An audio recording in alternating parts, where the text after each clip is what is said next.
வணக்கம், இது ராஜபிரியன் ரிவ்யூ. மறுபடியும் ஒரு குறும்பட காட்சி தான். இந்த முறை எஃப்ஜேக்கு கண்டிப்பாக சம்பவம் இருக்குது அப்படின்னு நினைக்கிறேன்.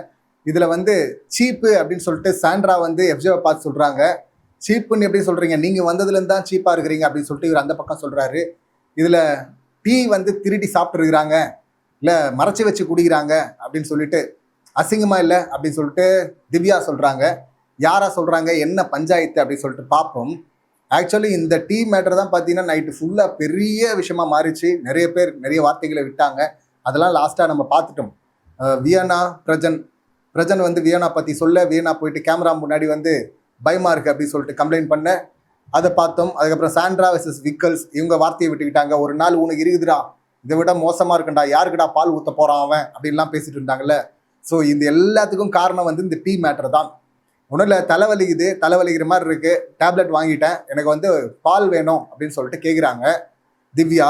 ஆனால் கேப்டன் பார்த்தீங்கன்னா அதெல்லாம் கொடுக்க முடியாது, உங்களை எடுக்க கூட விட மாட்டேன் அப்படின்னு சொல்லிட்டு நேராக ஃப்ரிட்ஜிலேருந்து 2 முழு டப்பா, ஒரு அரை டப்பா, மொத்தம் 2.5 லிட்டர் அப்படின்றாங்க பார்வதி. ஸோ அதை எடுத்துக்கிட்டு கிளம்புறாரு.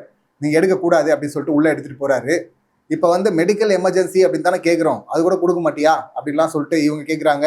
பார்வதி எக்ஸ்பிளைன் பண்ணுறாங்க. டே, 2 வேலைக்கு 2 பேக்கெட் போதும், எக்ஸ்ட்ராவே அரை பேக்கெட் இருக்குது, அதை மெடிக்கல் எமர்ஜென்சினா கொடுக்கலாம்ல, கேப்டனா நீ எடுக்கிறதாண்டா முடிவு அப்படின்னு சொல்லும்போது, இல்லை ஆல்ரெடி ரம்யா கேட்டாங்க, அவங்களும் தலைவலிக்குது அப்படின்னு தான் கேட்டாங்க, எனக்கும் தான் தலைவலி. ஆனால் ரம்யா கனி கேட்கும் போது நான் கொடுக்க முடியாதுன்னு சொல்லிட்டேன், என்னுடைய பால் எடுத்துக்கோன்னு சொல்லிட்டேன். அவருடைய ஷேர் தனியாக இருந்து தான் அதை கொடுத்துட்டாராம். இவருடைய வேற ஷேர் பார்த்தீங்கன்னா நெய்ல எல்லாம் பார்த்தீங்கன்னா வியனா கொடுக்குறாரு. ஸோ அதனால நான் அவங்களுக்கு கொடுக்க முடியாதுன்னு சொல்லிட்டேன், உங்களுக்கு நான் கொடுக்க முடியாது அப்படின்னு சொல்றாரு. கடைசி வரையும் கொடுக்கவே இல்லை. எடுத்துட்டு அந்த டப்பாவை எடுத்துட்டு என்ன பண்றாரு, நேராக வெளியே போயிட்டு வெளியில கனி, ரம்யா, சபரி இருக்கிறாங்க. சபரிக்கிட்ட எடுத்துட்டு போய் கிச்சன் டீமா இதை நான் உங்ககிட்ட கொடுக்குறேன், நீ இதை வச்சுக்கோ அப்படிங்கிறாரு. அதுக்கு முன்னாடியே பார்த்தீங்கன்னா திவ்யா சொல்றாங்க, ஏன் இங்கே யாருமே டீ குடிச்சதே இல்லையா. சாண்ட்ராவும் ஒரு இடத்துல சொல்றாங்க, ரம்யாவுக்கு உடம்பு சரியில்லைன்னு சொன்னதும் பார்த்தீங்கன்னா நான் மற்றவங்களுக்கெல்லாம் டீ கொடுக்க மாட்டேன்னு சொன்னேன் டாஸ்க்ல, ஆனால் ரம்யாவை மட்டும் பின்பக்கமாக அங்கே வர சொல்லி நாங்கள் கொடுத்தனே, அவங்க குடிச்சாங்களே, எமர்ஜென்சினா கொடுக்கலாமே அப்படின்னு சொல்லிட்டு அவங்க சொல்றாங்க. இங்கே திவ்யா பார்த்தீங்கன்னா எத்தனை பேர் நான் வந்ததுலேருந்து பார்க்குறேன், பால் பாக்கெட் கட்டாயிருக்கு, டீ போட்டு நைட்டு குடிச்சிருக்காங்க, நான் சொன்னோம்ல, சாண்ட்ராவும் கம்ப்ளைண்ட் பண்ணாங்கல்ல, அம்மா ஒரு முறை தான் சொன்னாங்க அவங்க, அதுக்கப்புறம் நடக்காமல் நான் பார்த்துக்கிட்டேன் அப்படின்னு சொல்லிட்டு எஃப்ஜே சொல்கிறாப்படி. எத்தனை பேர் டேபிளுக்கு அடியில் வச்சு குடிக்கிறாங்க, அசிங்கமாக இல்லை, அதெல்லாம் நான் பார்த்துருக்கேன் அப்படின்னு சொல்லிட்டு திவ்யா சொல்கிறாங்க. யாருன்னு சொல்ல அவங்க, எத்தனை பேர் எத்தனை முறை மாதிரி குடிச்சிருக்கிறாங்க நான் பார்த்துருக்கிறேன் அப்படின்னு சொல்கிறாங்க. வெளியில் வர எஃப்ஜே பார்த்தீங்கன்னா இங்கே உளறிட்டான். இங்கே ரம்யா, கனி, சபரி, அமித்லாம் உட்காந்துருக்குறாங்க. அங்கே பால் டப்பாவை கொடுத்துட்டு, இப்போ புரியுதா ரம்யா, இதனால தான் நான் சொல்கிறேன், நீ ஏன் டேபிளுக்கு அடியில் வச்சு டீ குடிக்கிற, பாரு உன்ன சொல்கிறாங்க பாரு அப்படின்னு சொல்ல, எப்போ நான் குடிச்சேனா அப்படின்னு சொல்லிட்டு ரம்யா கேட்க, கனி உடனே இங்கே அதை கேட்காத, அங்கே போ, அவங்க தானே சொல்கிறாங்க, அங்கே போய் கேளு போ அப்படின்றாங்க. உடனே ரம்யா கேட்கறதுக்கு எந்திரிக்க, அப்போ எஃப்ஜே சொல்கிறாரு, அவங்க ஒருத்தங்க குடிச்சாங்கன்னு தான் சொன்னாங்களே தவிர உன் பேர்லாம் சொல்ல அப்படின்னு சொன்னதும் உடனே சபரி திட்டி உட்கார வைக்கிற. அப்படி அப்புறம் கனியை பார்த்து பிச்சுருவோம் பிச்சு, நீ தான் போ அங்கே போய் கேளுன்னு சொல்கிற, இப்போ உட்கார சொல்கிற அப்படின்னு சொல்லிட்டு கனியை திட்டுறா. அப்படி பேர் சொல்லனா போகக்கூடாது அப்படின்னு சொல்லிட்டு உட்கார வச்சிடறாங்க. அப்போ இவங்க குடிக்கிறாங்க.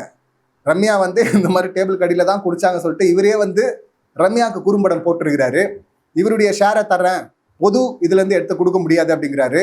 பார்வதி சொல்கிறாங்க, நீ கேப்டனா நீ எடுக்கிறதுண்டா காலு, ஒரு டாக்டர் அட்வைஸு, மெடிக்கல் எமர்ஜென்சினா கொடுக்கலாம்லடா அப்படின்னு சொல்லும்போது, டாக்டர் டீ குடிக்க சொன்னாரா, எந்த டாக்டர் சொன்னார் அப்படின்னு சொல்லிட்டு இவர் கேட்க, டாக்டர் சொல்லடா, தலைவலி போனோன்னா அவங்களுக்கு டீ குடிச்சாதான் மாத்திரை போடணும்னு சொல்கிறாங்க, அது கொடுக்க வேண்டியது தானடா அப்படின்னும் போது, அதெல்லாம் முடியாது, நீங்கள் தானே ரூல்ஸ் போட்டீங்க, அது இல்லாமல் நேற்று வேலை செய்யணும்னா அந்த 2 பேர் தான் செய்யணும் அப்படின்னு சொல்லியிருந்தாங்கல்ல, அதனால் அப்போ அடுப்பத்திரைக்கு வந்திருக்கிறாங்க கனியும் ரம்யாவும், அதை நாங்கள் தானே பண்ணோம், நீங்கள் எப்படி பண்ணலாம் அப்படின்னு சொல்லிட்டு இவங்க கேட்டிருக்கிறாங்க, நீங்கள் பண்ணக்கூடாது இல்லை அப்படின்னு சொல்லிட்டு. ஸோ அதை எடுத்துகிட்டு வர்றாரு. அதாவது யூஸ்வலாக ஒஸ்ட்டாக கேம் ஆனா ரிவ்யூவர் சொல்லுவாங்க, மக்கள் சொல்லுவாங்க, வெளியில் வந்தால் மக்கள் இவங்களை செருப்பால் அடிப்பாங்க அப்படின்னு சொல்லிட்டு. இப்போ சாண்ட்ராவே சொல்கிறாங்க, மக்களே நான் வெளியே வந்தேன்னா என்ன செருப்பால் அடிங்க அப்படின்னு சொல்லிட்டு. ஏமா அப்படின்னு கேட்டால் அங்கே சொல்கிறாங்க, இவங்க திவ்யா, பிரஜனும் சொல்கிறாரு, சுபி, இவரும் வந்துடுறாரு உள்ள சபரி. இவங்களை வச்சுக்கிட்டு இவங்க 2 பேரை அவுட் பண்ணாங்கல்ல இவங்க கேம் ஸ்ட்ராட்டஜிலாம் போட்டு. ஏன்னா எஃப்ஜே கேப்டன் ஆக்குனது பார்த்தீங்கன்னா இவங்க சாண்ட்ரா குரூப் தான், இவங்க இல்லைன்னா அவர் கேப்டன் ஆகிருக்க முடியாது. அதுக்கு முன்னாடி பார்த்தீங்கன்னா அந்த ராஜாங்கம் டாஸ்கில் ஓட் போடும்போது எஃப்ஜே சாண்ட்ரா எல்லாமே பார்த்தீங்கன்னா ஆப்போசிட் நாட்டுக்கு போயிட்டாங்க, கானா நாட்டுக்கு. அப்புறம் இதில் பெஸ்ட்டாக தேர்ந்தெடுக்கப்பட்டது தர்பீஸ் ராஜ்யம். அதில் ஒருத்தர் ஓட் போட்டு ஒருத்தர் தேர்ந்தெடுங்க, அவங்க கேப்டன்சிக்கு போட்டி போடலாம் அப்படின்னு சொல்லும் போது அப்போ வந்து பார்த்தீங்கன்னா ஓட் போடும்போது சுபிக்ஷா பேரை வந்து வேணா சொன்னாங்க.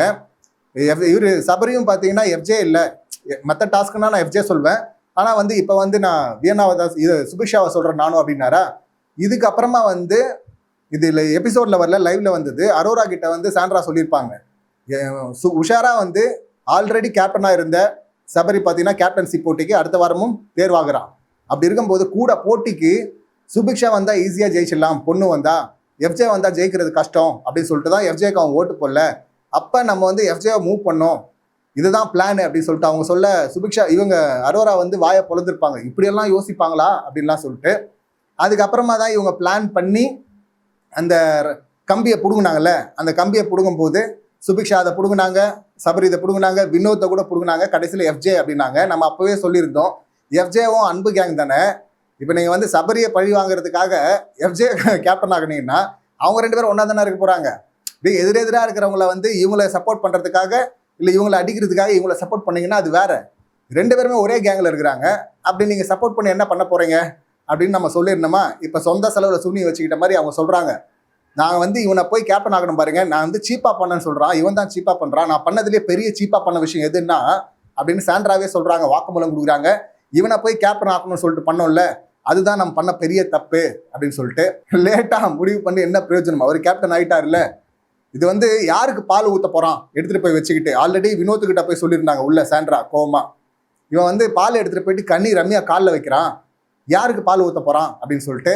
இன்னொரு இடத்துல பார்த்தீங்கன்னா பிரஜன் சாண்ட்ரா 2 பேருமே சொல்கிறாங்க பால் இருக்குது, சனிக்கிழமை வந்து பால் இருக்குது, விஜேஎஸ் வந்து ஊற்றுவார் அப்படிங்கிற மாதிரி சொல்கிறாங்க. விஜேஎஸ்ன்னு அவங்க சொல்ல, சனிக்கிழமை கண்டிப்பாக பால் இருக்குது, பால் ஊற்றுவாங்க அப்படின்ட்டு இருக்கிறாங்க. யாருக்கு ஊற்றுவாங்க, எதுக்கு ஊற்றுவாங்க? ஆனால் ஆக்சுவலி பால் இவங்களுக்கு தான் வச்சுக்கலாம், ஏன்னா பண்ண சம்பவங்கள் அந்த மாதிரி. இப்போ எஃப்ஜே மட்டும் இதை பண்ணாமல் இருந்திருந்தா மொத்தமாக கேஸ் ஃபுல்லாக சாண்ட்ரா, திவ்யா, பிரஜன் இவங்க மேலே போயிருக்கும். இப்போ எஃப்ஜே இதை பண்ணதுனால இப்போ கேஸ் இந்த பக்கமும் திரும்புதில்ல. ஒரு கேப்டனாக வந்து முடிவெடுக்கலாம்ல, பால் எக்ஸ்ட்ரா இருக்குல்ல, அதுதான் பார்வதி அங்கே சொல்கிறாங்க. பார்வதி யூஸ்வலாக கோவப்பட்டு கத்துவாங்க, ஆனால் இந்த முறை பார்த்தீங்கன்னா பொறுமையாக நிதானமாக தான் சொல்கிறாங்க, டே நீ கேப்டனாக எடுக்க வேண்டிய முடிவிடாது, அதான் நமக்கு 2 வேலைக்கு தேவையான பால் இருக்குல்லடான்னு. ஆனால் கடைசி வரையும் பார்த்தீங்கன்னா அவர் கொடுக்கவே இல்லை. இதில் பார்வதியே என்ன பண்ணிட்டாங்க, கனிக்கிட்டே போய் சொல்கிறாங்க. பார்வதிக்கிட்ட கேம் டோட்டலாக மாறி இருக்கு பாருங்களேன். கனிக்கிட்ட எப்பவுமே சண்டை தான் போட்டு பார்த்துருக்கோம், இந்த முறை கனிக்கிட்ட போய் சொல்கிறாங்க, கனியக்கா நீங்கள் நான் ரம்யா ஏதோ ஒரு நாள், என்ன நாள் எனக்கு கரெக்டாக தெரில, ஆனால் 10 மணிக்கு மேலே பால் இந்த மாதிரி டீ போட்டு ரம்யா எடுத்துன்னு கொடுத்துருக்கா, நம்ம எல்லாமே குடிச்சிருக்கோம்ல அப்படின்லாம் சொல்லும் போது அப்போ ராஜமாதா சொல்கிறாங்க, கனியக்கா நான் வந்து டீ வேணும்னு கேட்டேன், எனக்கு எடுத்துகிட்டு வந்து கொடுத்துருக்குறாங்க, ஆனால் யாருடைய ஷேரு எப்படி எடுத்துகிட்டு வந்தாங்க, என்ன கணக்கில் எடுத்துகிட்டு வந்தாங்க அதெல்லாம் எனக்கு தெரியாது, நான் டீ வேணும்னு கேட்டால் எனக்கு டீ கிடச்சிருக்கு அப்படின்றாங்க. இதைத்தாண்டா நம்ம சொல்லிட்டு இருந்தோம், வாக்குமூலம் கொடுக்குறாங்க பார்த்தீங்களா, இதைத்தான் நம்ம அன்பு கேங்குன்னு சொல்லிட்டு இருந்தோம். மற்றவங்கெல்லாம் கேட்டால் கணக்கு, யார் கணக்கு, பொது கணக்கா, தனி கணக்கா, இவங்க கணக்கா, அவங்க கணக்கா அப்படின்னு. இப்போ திவ்யா பால் கேட்குறாங்க, எமர்ஜென்சின்றாங்க, மெடிக்கல் எமர்ஜென்சின்னு சொல்கிறாங்க, அப்போ கூட கொடுக்க மாட்டேன்னு சொல்லிட்டு பால் எடுத்துகிட்டு போகிறாரு வெளியே ஃப்ரிட்ஜில் இருந்து.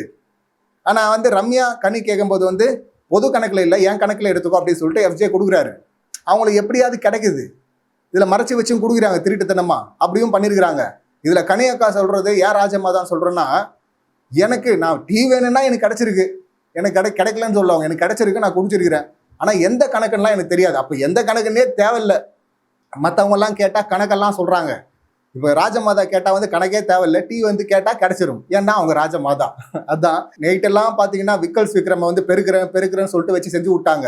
திவ்யாவாகட்டும் சாண்ட்ராவாகட்டும், திவ்யாலாம் பார்த்தீங்கன்னா படுத்துக்கிட்டு பெருக்கிறேன்னு சொல்லிட்டு ஃபுல்லாக படுத்துட்டு அதை ட்ரோல் வீடியோலாம் போட்டுருக்குறாங்க காமெடியாக, படுத்துக்கிட்டு பெருக்கிறேன்னு சொல்லிட்டு பெருக்கிட்டு இருக்கிறாங்க, காமெடி பண்ணிட்டுருக்குறாங்க. இவங்களும் பார்த்தீங்கன்னா சாண்ட்ராவும் பெருக்கிறோம் அப்படின்னு சொல்லிட்டு ரொம்ப நேரமாக வெறுப்பேற்றிட்டு இருந்தாங்க. விக்கல்ஸ் விக்ரம பாவம் யார் புத்த பிள்ளையோ இப்படி வந்து சிக்கிடுச்சு. காலையில் வந்து பார்த்தீங்கன்னா அவங்க 2 பேர் தான் சிக்கினாங்கன்னு நினைச்சாரு, கடைசியில் பார்த்தீங்கன்னா இவர் தான் அவங்க கிட்ட சிக்கிட்டாரு. கடைசி வரை பெருக்கிறேன் அப்படியே ஓபி அடிச்சுட்டு இருந்தாங்க. கடைசி வரையும் பாத்திரம் கழுவுல, பாத்ரூம் கழுவுல, எதுவுமே பண்ணல, எல்லாமே அப்படியே இருக்கு. காலையில் கனி அக்கா விக்ரம் வந்து பாத்திரத்தை கழுவிட்டு இருக்கிறாங்க. விக்ரம் வந்து புலம்பிட்டு இருக்கிறாரு வினோத்துக்கிட்ட, என்னங்க பண்றது, நம்ம நாங்கள் சொல்லதாங்க முடியும், இப்படி பண்ண நாங்கள் என்னங்க பண்றது அப்படின் போது வினோத் வந்து நீங்க பிக் பாஸ் கிட்ட கம்ப்ளைண்ட் பண்ணுங்க அப்படின்னு சொல்ல பிக் பாஸ் கிட்ட சொல்லிருக்காரு, பாருங்க பிக் பாஸ் நாங்கள் தான் பிக் பாஸ் பண்றோன்னு. அப்போ கனியக்கா ஸ்பூன் எடுக்கிறாங்க, கரெக்டாக சாண்ட்ரா கிராஸ் ஆகுறாங்க. கனியக்கா அதை பார்த்துட்டு ஸ்பூனை விக்கல்ஸ் கிட்ட கொடுத்து இதை கழுவு அப்படின்றாங்க. அவர் கழுவும் போது இதுதான் என் கட்டளை, இதுவே என் சாசனம் அப்படின்னு சொல்லிட்டு சொல்ல கரெக்டாக சாண்ட்ரா கிராஸ் ஆகுறாங்க. சாண்ட்ராக்கு தான் இவங்க கவுண்டர் போடுறாங்க. இந்த பக்கமும் ரம்யா வந்து போ இங்கே பேசாத அங்கே போய் கேளு அப்படின்னு சொல்லிட்டு ஏற்றி விடுறதும் அவங்க தான். அதனால தான் சொல்கிறோம் இவங்களை வந்து அன்பு கேங் லீடர், பழைய அன்பு கேங் லீடர். ஆனால் இப்போ ஒஸ்ட் யார் அப்படின்னா நிச்சயமா சாண்ட்ரா தான். எக்ஸ்ட்ரீமாக போயிட்டாங்க, எக்ஸ்ட்ரீமாக வார்த்தைகளை விட்டுருக்காங்க. பிரஜன் அவர் ரவுடி மாதிரி வார்த்தையை விட்டுட்டு இருக்காரு. 2 பேர்ல ஒருத்தருக்கு பாயசம் போடுறது கரெக்டாக இருக்கும் அப்படின்னு நினைக்கிறேன். இல்லைன்னா heavier roast with red card கொடுக்கணும். கொடுக்குறாரா விஜிஎஸ் அப்படின்னு சொல்லிட்டு பார்ப்போம். அடுத்து யார் எவிக்ட் ஆக வாய்ப்பு இருக்குது அப்படின்னு சொல்லிட்டு அடுத்த வீடியோவில் பார்க்கலாம். இந்த சம்பவங்களை நீங்கள் எப்படி பார்க்குறீங்க, உங்கள் கருத்துக்கள் என்ன அப்படிங்கிறது கமெண்ட் பண்ணுங்கள். மீண்டும் அடுத்த வீடியோவில் சந்திக்கலாம். நன்றி, வணக்கம்.